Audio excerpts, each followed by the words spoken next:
Hello दोस्तों, कैसे हैं आप सब। किसी को एक्सपोज करें आज मन कर रहा है किसी को एक्सपोज किया जाए। कोई कह रहा था India is a dead economy. किसने कहा था कमेंट्स में बताइए।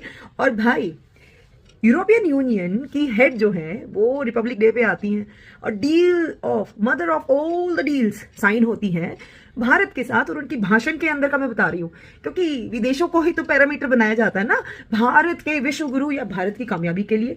तो भाई उनके खुद के वर्ड है, जो ईयू की प्रेसिडेंट है उनके स्पीच का पार्ट है, सुन लीजिएगा चाहे, कि India is alive and it is the most progressive economy and they believe that India can give the stable future to the world.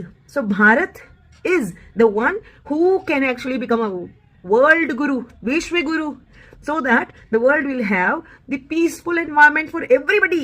क्योंकि आजकल तो ट्रम्प भाई साहब अमेरिका से कोई कह रहा था ना डेड इकोनॉमी बोलने वाले भारत के ही कुछ नेता कह रहे थे कि Trump please intervene in India's democracy. तो भाई ट्रम्प तो ना ऐसे हो चुके हैं, वो जो स्कूटी पे सवार कुछ सवार नहीं होते, इंडिकेटर दिया इस तरफ का और मुड़ गए इस तरफ, क्योंकि ट्रम्प का तो पता ही नहीं है भाई किस तरफ मुड़ जाए। ग्रीनलैंड का स्टेप तो सबको पता है। तो यहाँ पे जो कहते हैं कि India is a dead economy, भारतीय होके भारत में ऐसी बात करने वालों को ये सोचना चाहिए कि दुनिया आपकी बात सुनती है। और जो भारत भाई दुनिया की जो जीडीपीज है वो 1-2% पे और भारत की जीडीपी 6% पे और इन फ्यूचर 7 to 8% का अंदाजा है। ये प्रेडिक्शन उन्हीं विदेश की एजेंसियों ने दिया है।